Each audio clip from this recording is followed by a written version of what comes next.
What's up guys, welcome back to the channel. Today on this video we'll be finding the indefinite integral of this function that you see here. Now before we do this problem, I would like to say subscribe to the channel guys. If you're new to this channel and you haven't subscribed to the channel, and don't forget to hit the bell notification because I've made lots and lots of videos on other chapters. You can go to the playlist section of this channel to see those videos. I also made videos on previous question paper, so you can also go to the playlist section of this channel and check those previous question papers. I'm planning to do tons and tons of previous question papers and lot of videos based on maths. All right guys, but you can always pause this and see if you can able to do this one. And let's see if at the end of this video you'll be able to get the answer here. Okay, so how are we gonna do this one? Remember guys, we have 1, 2, 3 terms. So this one here, it needs us to simplify it first. You cannot integrate or find the integral of this function with the way it is. So first of all, let's start with the first term. As you can see, we have a fraction there. We need to get rid of this fraction, especially when x to the power of 2 there, and here we need to get rid of the sad here. So let's do it. So whenever you simplify guys, do not forget that you don't remove this s here. So if you do this one here, we're gonna have x to the power of negative 2. Remember, we took this 2 to the this x to the numerator, so the 2 becomes negative here. And then what is the square root of x squared? That is going to be x, and then minus pi multiplied by dx here. So as long as we are simplifying, the s here and the dx, they remain here. So from here we can start to differentiate, we can start to integrate. I mean to say guys, we can start to integrate.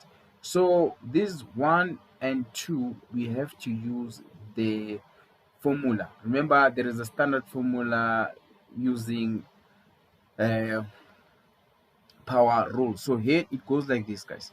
So this is the formula here. When you have when you integrate x to the power of n, the integral is going to be y is equal to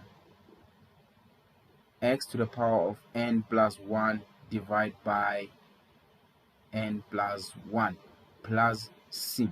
Let's not forget guys, when we do indefinite integrals, we have plus c there. So this plus c indicates that this is an indefinite integral, and also indicates that it's a constant, right? So just in case you don't know how this came about, or to explain all these things here, there is a video that I made here explaining exactly this formula here. Okay, so let's do it. So let's integrate. So we have y. So the first term here, we have a coefficient which is 2, and then we know that it's going to be x. Our n in this term here is going to be negative 2 plus 1 divided by negative 2 plus 1. All right, so the second term, we have x here. So the n here is 1 plus 1 divided by 1 plus 1 negative. Right, so do not forget guys, this one here, they like to put it so that it can confuse you guys. Pi, remember, it's a number. It kind of looks like x. If you're doing this one in a rush, you might do it like the second term, but this is a constant.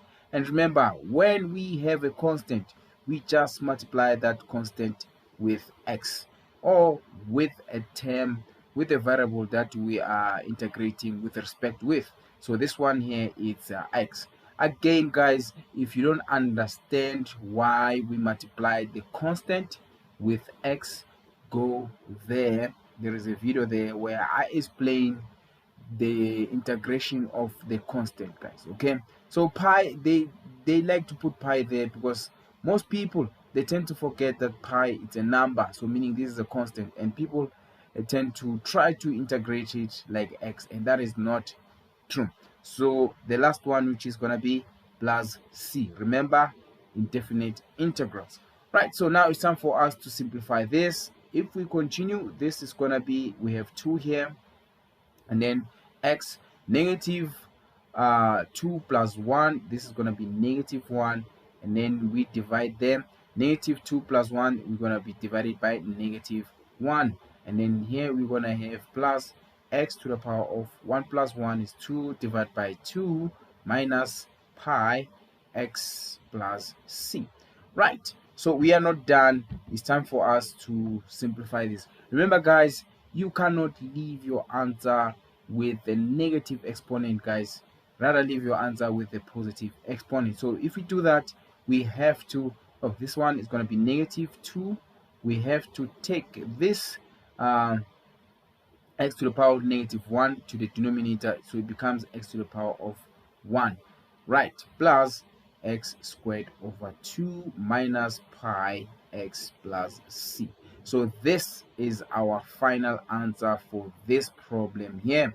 I hope you guys understood how we did this one. It was a bit tricky, but it was really not that tricky, guys. It was actually straightforward. Just in case there's something that you didn't understand, you can rewatch this video and you can ask a question on the comment section. If this video really helped you, don't forget to like the video and also share this video to your friends, guys. Again, if you haven't subscribed, I would say subscribe to the channel. Don't forget to hit the notification bell there, so that whenever I upload a video, you can be able to see the video immediately. Guys, at the end of this video, there is a playlist of this indefinite integral from part 1 to part 5, which is this one. You can go and watch those videos in a sequence order. Thank you very much guys for watching. Till next time, cheers.